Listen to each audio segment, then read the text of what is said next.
நேயர்கள் அனைவருக்கும் வணக்கம். இந்தியால மோட்டார் ஸ்போர்ட்ஸ், அட்வென்ச்சர் ஸ்போர்ட்ஸோட வளர்ச்சி வந்து நாளுக்கு நாள் அதிகரிச்சுக்கிட்டே இருக்கு அப்படின்னு தான் சொல்லணும். அதை அடுத்த கட்டத்துக்கு கொண்டு போறதுக்கு வருடம் முழுவதும் இந்தியால நிறைய மோட்டார் ஸ்போர்ட்ஸ் ஈவென்ட் நடந்துகிட்டே தான் இருக்கு. சோ அந்த வகையில ரீசெண்டா தார் டெசர்ட்ல ஒரு ஈவென்ட் நடந்தது. சோ அந்த ஈவென்ட்டை தான் இன்னைக்கு நம்ம நாடோடிகள் நிகழ்ச்சியில ஒரு ஸ்பெஷல் எபிசோடா பார்க்க போறோம்.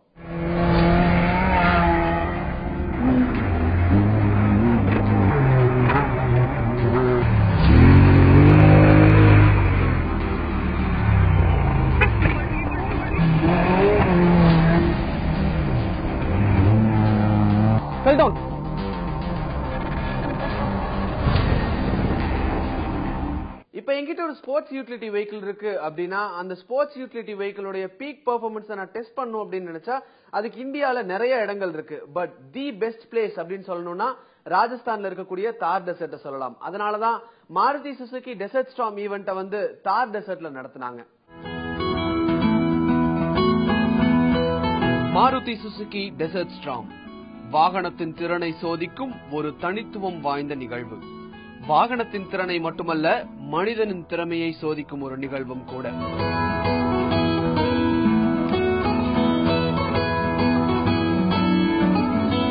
டெல்லியில் தொடங்கி ராஜஸ்தானின் பாலைவனங்களில் 6 நாள் பயணிக்கும் இந்த அனுபவத்தை காண ஒவ்வொரு மாநிலத்திலிருந்தும் ஒரு ஊடகம் தேர்வு செய்யப்பட்டது. தமிழகத்தின் சார்பில் தந்தி டிவி இந்த நிகழ்வில் பங்கு கொண்டோம்.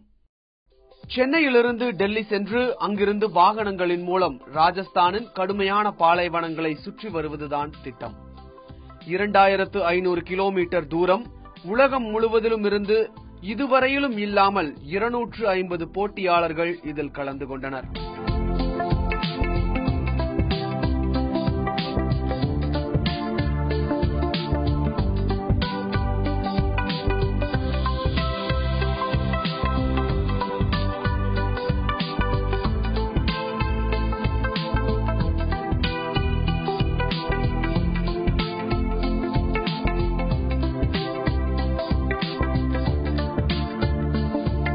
நாங்கள் டெல்லியை சென்றடைந்த பொழுது கார்கள் அனைத்திற்கும் கடைசி நேர ஏற்பாடுகள் செய்யப்பட்டிருந்தன. இந்த பயணத்திற்கு தேவையான பொருட்களை கொண்ட ஸ்டால்கள் ஆங்காங்கே அமைக்கப்பட்டிருந்தன. அதில் நம் கவனத்தை ஈர்த்த ஒரு விஷயம் 3 to 3.5 அடி நீளம் கொண்ட ஒரு வாள். செல்லும் வழியில் கார்கள் புதருக்குள் மாட்டினால் அதை அறுத்தறிந்து கார்களை வெளியே கொண்டு வரவும், குறிப்பாக ஒருவரின் பாதுகாப்புக்காகவும் தான் இந்த வாள் என்று கூறப்பட்டது.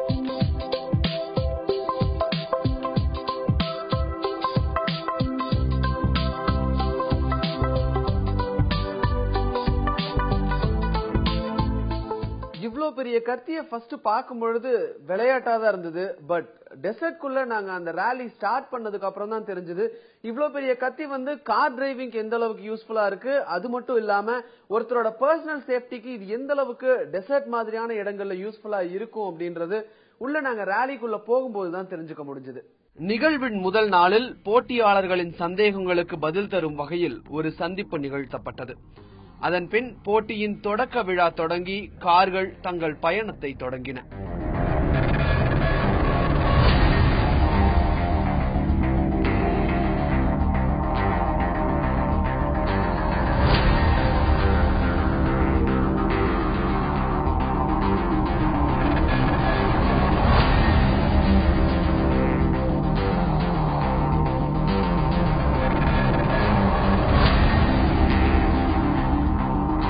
பின்னர் இந்த பயணம் குறித்த பத்திரிகையாளர் சந்திப்பு நிகழ்ந்தது. இந்தியா முழுவதிலும் இருந்து 19 பத்திரிகையாளர்கள் இந்த நிகழ்வில் கலந்து கொண்டோம். பொதுவாக இது போன்ற நிகழ்வுக்கு காப்பீட்டு பத்திரத்தில் கையெழுத்து வாங்குவது வழக்கம்.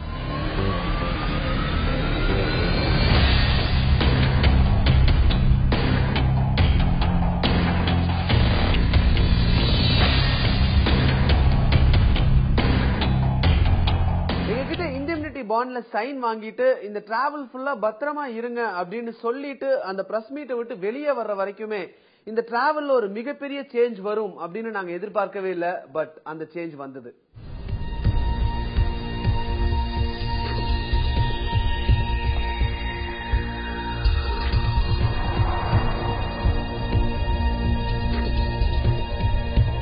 காப்பீட்டு பத்திரத்தில் பத்திரிகையாளர்களிடம் கையெழுத்து வாங்கப்பட்ட பின் பத்திரிகையாளர்களை வழிநடத்தி செல்லும் வகையில் ஒருவர் நியமனம் செய்யப்பட்டார். கடந்த 10 வருடங்களாக அவர் இந்த நிகழ்வில் கலந்து கொண்டு வருவதாக தெரிவிக்கப்பட்டது. கடந்த 10 வருடங்களில் இந்த பயணத்தில் நடந்த திகில் அனுபவங்களை எங்களுடன் பகிர்ந்து கொண்டு அனைவரும் கவனமாக இருக்குமாறு கேட்டுக்கொண்டார். மொத்தத்தில் இந்த பயணத்தில் பத்திரிகையாளர்களுக்கு என்ன தேவை என்றாலும் அதற்கு உதவ அவர் மட்டும்தான் நியமனம் செய்யப்பட்டுள்ளார் என்பது புரிந்தது. செல்லும் இடம் பாலைவனம் என்பதால் சற்று வழி தவறினாலும் வழி கண்டுபிடிப்பது கடினம். இதனால் பத்திரிகையாளர்கள் என்ன செய்ய வேண்டும், என்ன செய்யக்கூடாது என்ற அறிவுரைகள் வழங்கப்பட்டது. இந்த சந்திப்பு முடிந்து தார் பாலைவனத்தின் அழகை காண தயாரானோம். இந்த பயணம் குறித்த விளக்கங்கள் முடிந்து வெளியே வந்து கார் ஏறும்போது பத்திரிகையாளர்களை வழிநடத்தும் நபருக்கு வலிப்பு ஏற்பட அவர் இந்த பயணத்திலிருந்து விலகிக் கொண்டார். இந்த பயணத்தின் அனைத்து விஷயமும் அறிந்த ஒருவர் என்பதால் தான் பத்திரிகையாளர்களுக்கு வழிகாட்டியாக அவரை நியமனம் செய்தனர். ஆனால் தற்போது பயணத்திலிருந்து அவர் விலகிக் கொண்டார். இங்குதான் பத்திரிகையாளர்களுக்கு இந்த பயணத்தின் மீது ஒரு பயம் தொடங்கியது. காரணம், பத்திரிகையாளர் சந்திப்பின் போது அவர் சொன்ன விஷயங்கள் அப்படி இருந்தது. பாலைவனத்தின் நடுவே மிருகங்களின் எலும்புக்கூடுகளை பார்க்க நேரலாம், வழி தவறிவிட்டால் பாலைவனத்தில் தொலைவதை போல் என்ற வார்த்தைக்கு அர்த்தம் புகட்டப்படும் என்ற வார்த்தைகள் ஞாபகத்தில் இருந்தன. பின்னாளில் பயணங்களில் அதை உணரவும் செய்தோம்.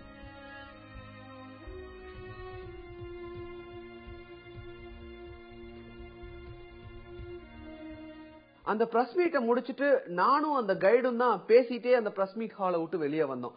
வெளியே வரும்பொழுது அவரு ராஜஸ்தான்ல இருக்கக்கூடிய தார் டெசர்ட் இந்த மாதிரி அந்த மாதிரின்னு நிறைய விஷயங்கள் சொல்லிட்டே வந்தாரு. சொல்லிட்டு வரும்பொழுது திடீர்னு ஃபிட்ஸ் வந்து என் கண்ணு முன்னாடியே மயக்கம் போட்டு விழுந்தாரு. சோ அதை பார்த்துட்டு அந்த அதிர்ச்சியை விட்டு என்னால இன்னுமே வெளியே வர முடியல. சோ ஜெனரலா இந்த மாதிரி ஃபிட்ஸ் வரும்பொழுது அவங்களுக்கு என்னென்ன ஃபர்ஸ்ட் எய்ட் கொடுக்கணுமோ அது எல்லாத்தையும் கொடுத்து டாக்டர் கிட்ட கூட்டிட்டு போனாங்க. பட் அந்த இடத்துல இருந்து டாக்டர் கிட்ட கூட்டிட்டு போறதுக்குள்ள மேஜரா அவருக்கு செகண்ட் டைம் ஒரு தடவை ஃபிட்ஸ் வந்ததுனால டாக்டர்ஸ் வந்து அவர் இந்த ட்ரிப்ல போக வேண்டாம் அப்படின்னு சொல்லி அட்வைஸ் பண்ணாங்க. சோ இந்த விஷயம் எங்களுக்கு கேள்விப்பட்ட உடனேயும் ஒரு மிகப்பெரிய பயம் தான் எங்க மனசுல வந்தது. காரணம், எல்லாமே தெரிஞ்ச ஒருத்தர் வந்து எங்க கூட வராரு அப்படின்னு ஒரு தைரியம் இருந்தது வந்து இப்ப அந்த தைரியம் சுத்தமாவே இல்ல. அவரும் அந்த ட்ரிப்ல எங்க கூட இல்ல அப்படிங்கிறது ரொம்பவே தெளிவாச்சு. பின் தற்காலிகமான ஏற்பாடுகள் பத்திரிகையாளர்களுக்கு செய்யப்பட்டு எங்கள் பயணம் உச்சகட்ட குழப்பத்தில் தொடங்கியது.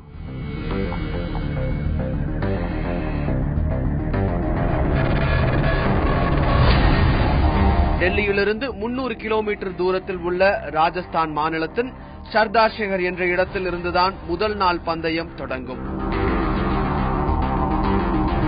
குழப்பங்களுக்கு இடையே இந்த 300 கிலோமீட்டர் பாதையை கடக்க நாங்கள் எடுத்துக்கொண்டது 8 மணி நேரம். வழி தெரியாமல் பல இடங்களில் சுற்றி ஒரு வழியாக இரவு 11 மணிக்கு சர்தார் ஷஹரை அடைந்தோம்.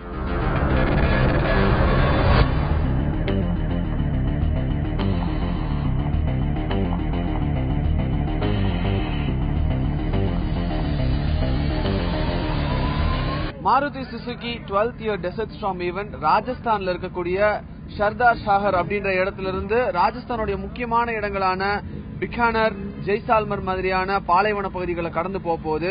சோ இன்னைக்கு நைட் இப்ப மணி 10:30 ஆச்சு. இன்னைக்கு நைட் வந்து இந்த ஈவென்ட் ஸ்டார்ட் ஆயிருக்கு. ஸ்டார்ட் ஆகி எல்லா கார்ஸும் வந்து டெசர்ட்டை நோக்கி போக ஆரம்பிச்சிருக்காங்க. சோ இனி வரக்கூடிய அடுத்த வரக்கூடிய இந்த 5 நாளுமே வந்து தார் டெசர்ட்ல முக்கியமான இடங்களை இந்த கார்கள் எல்லாமே கடக்க போகுது. பந்தய வாகனங்களின் முதல் நாள் பயணம் சர்தார் ஷஹரிலிருந்து 70 கிலோமீட்டர் பயணம் செய்து மீண்டும் ஆரம்பித்த இடத்தில் முதல் நாள் பந்தயத்தை முடிக்க வேண்டும். இதில் முக்கியமான விஷயம், இது இரவு நேர பயணம். 11 மணிக்கு தொடங்கி காலை 4 மணிக்கு முடியும்.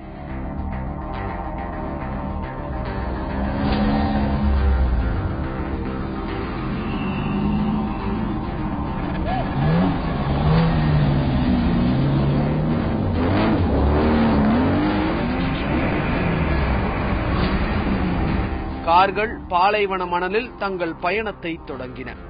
இரவு நேர பயணம், பாலைவன மணலில் கார்கள் சிக்கிக் கொண்டால் என்ன ஆகும் என்பது போன்ற கேள்விகளுடன் எங்கள் பயணத்தை தொடர்ந்தோம். ராஜஸ்தான் என்றால் பொதுவாக வறண்ட பூமி, உச்சகட்ட உஷ்ணத்தை உணர முடியும் என்பதைத்தான் கேள்விப்பட்டிருப்போம்.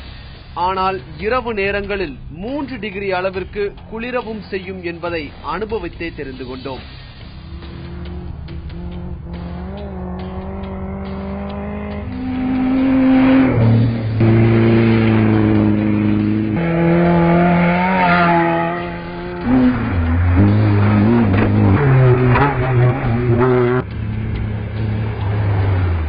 காலையில 7 மணிக்கு ரேஸ் ஸ்டார்ட் ஆகுது அப்படின்னா அதை நாங்க ஷூட் பண்றதுக்கு காலையில ஏர்லி மார்னிங் 3 o'clock கிளம்ப வேண்டியதா இருக்கும்.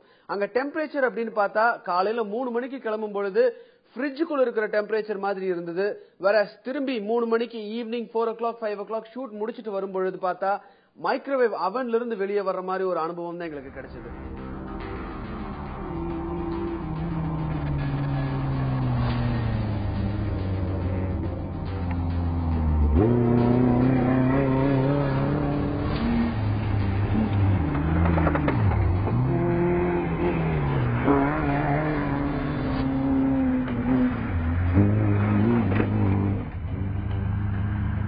இரவு பயணம் முடிந்து காலை 4 மணி அளவில் கார்கள் முதல் நாள் பந்தயத்தை முடித்துவிட்டன. 2ஆம் நாள் பயணம் முதல் நாளை விட சற்று கடினம். சர்தார் ஷேரிலிருந்து பிகானர் வரையிலான 138 கிலோமீட்டரை கடக்க வேண்டும். கார்கள் காலையில் சுமார் 7 மணி அளவில் தங்கள் பயணத்தை தொடங்கின.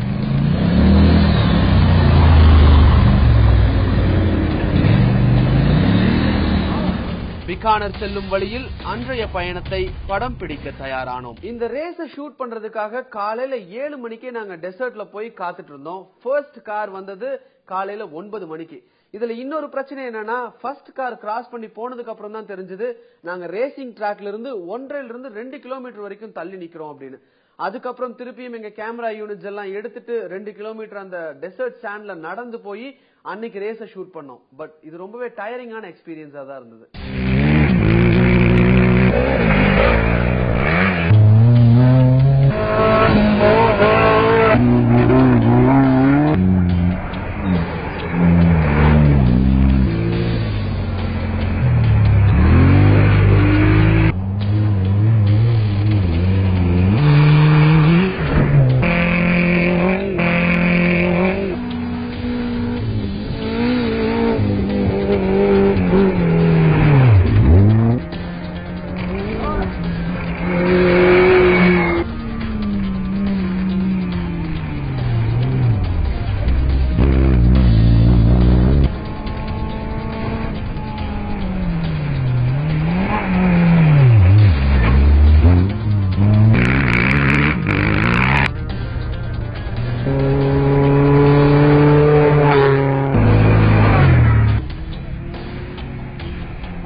இந்த டெசர்ட் ஸ்டார்மின் நிகழ்வில் பிகானரிலிருந்து ஜெய்சால்மர் வரையிலான 350 கிலோமீட்டர் தூர பயணத்தை பந்தய வாகனங்கள் கடக்க வேண்டும்.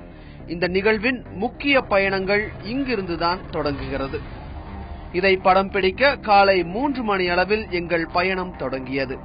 பிகானரிலிருந்து 60 கிலோமீட்டர் தூரத்தில் பாஜு என்ற மிதமான பாலைவன தளத்தில் அன்றைய பயணத்தை படம் பிடிக்க காத்திருந்தோம். ராஜஸ்தான் டிஸ்ட்ரிக்ட் பிகானர்ல இருந்து ஜெய்சால்மர் வரைக்கும் தான் இன்னைக்கான ராலி ட்ரிப் இருக்கு. சோ இது வந்து ஒரு 320 கிலோமீட்டர்ஸ். பிகானர் டு ஜெய்சால்மர் வந்து 320 கிலோமீட்டர்ஸ். நாம வந்து பிகானர்ல இருந்து ஒரு 80 கிலோமீட்டர்ஸ் தள்ளி பாஜு அப்படின்ற இடத்துல இருக்கோம். இன்னைக்கு இந்த ரோட கிராஸ் பண்ணி தான் வந்து கார்ஸ் எல்லாமே போகுது. இன்னைக்கு இந்த டெரெயின் வந்து கொஞ்சம் நார்மலா கொஞ்சம் தான் டஃபா இருக்கு. வேற நாளைக்கு இன்னும் ஜெய்சால்மர்லாம் போகும்போது இன்னுமே இந்த டெரெயின் வந்து ரொம்பவே, அதாவது இந்த டிரைவிங் ரோட்ஸ் வந்து ரொம்பவே டஃபா இருக்கும். அது வந்து இன்னும் ஒரு முழுமையான பாலைவனத்துல கார்களை ஓட்டுற அனுபவத்தை வந்து நமக்கு கண் முன்ன கொண்டு வரும்.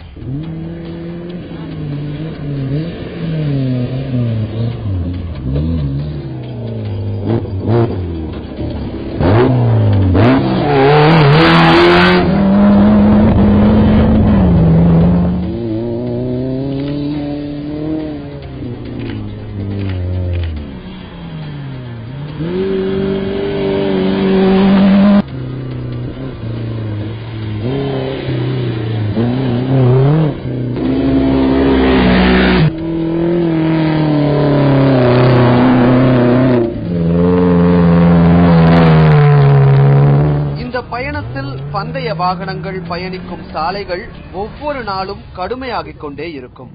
இதற்கு தகுந்தவாறு விபத்துகளும் அதிகரித்த வண்ணமே இருந்தன.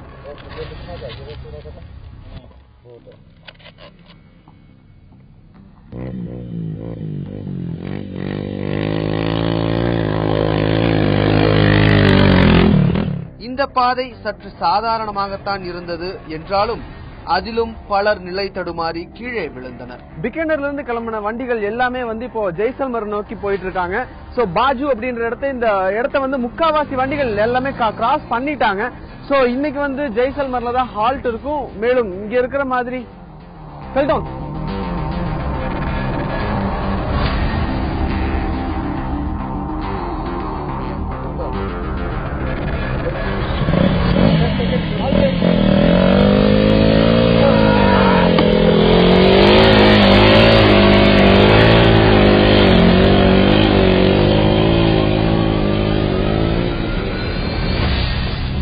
அன்றைய பயணம் முடிவுற்று பாஜுவிலிருந்து ஜெய்சால்மர் கிளம்பினோம்.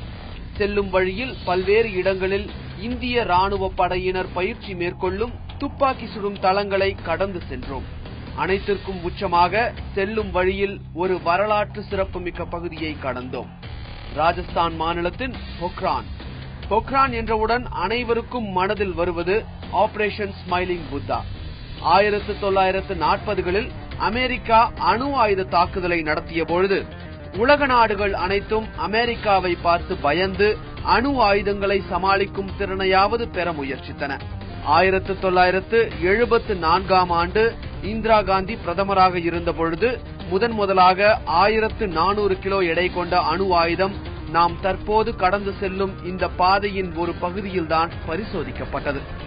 இந்தியா அணு ஆயுத சோதனையில் தன்னிறைவு பெறும் முயற்சியின் முதற்படி இந்த இடத்தில்தான் தொடங்கியது. இந்த மாருதி சுசுகி டெசர்ட் ஸ்டார்ம் ஈவென்ட்ல நம்ம முன்னாடியே சொன்ன மாதிரி ஒவ்வொரு நாளும் இந்த டெரெயின் வந்து ரொம்பவே டஃப் ஆயிட்டே தான் இருக்கு. சோ அந்த டஃப்பான டெரெயின்ல ஃபர்ஸ்ட் பார்ட்டை நம்ம இன்னைக்கு பார்த்துட்டோம். சோ இதனுடைய கண்டினியூஷனை நம்ம அடுத்த வாரம் பார்க்கலாம். Until then, it's bye from Vishnu Raj.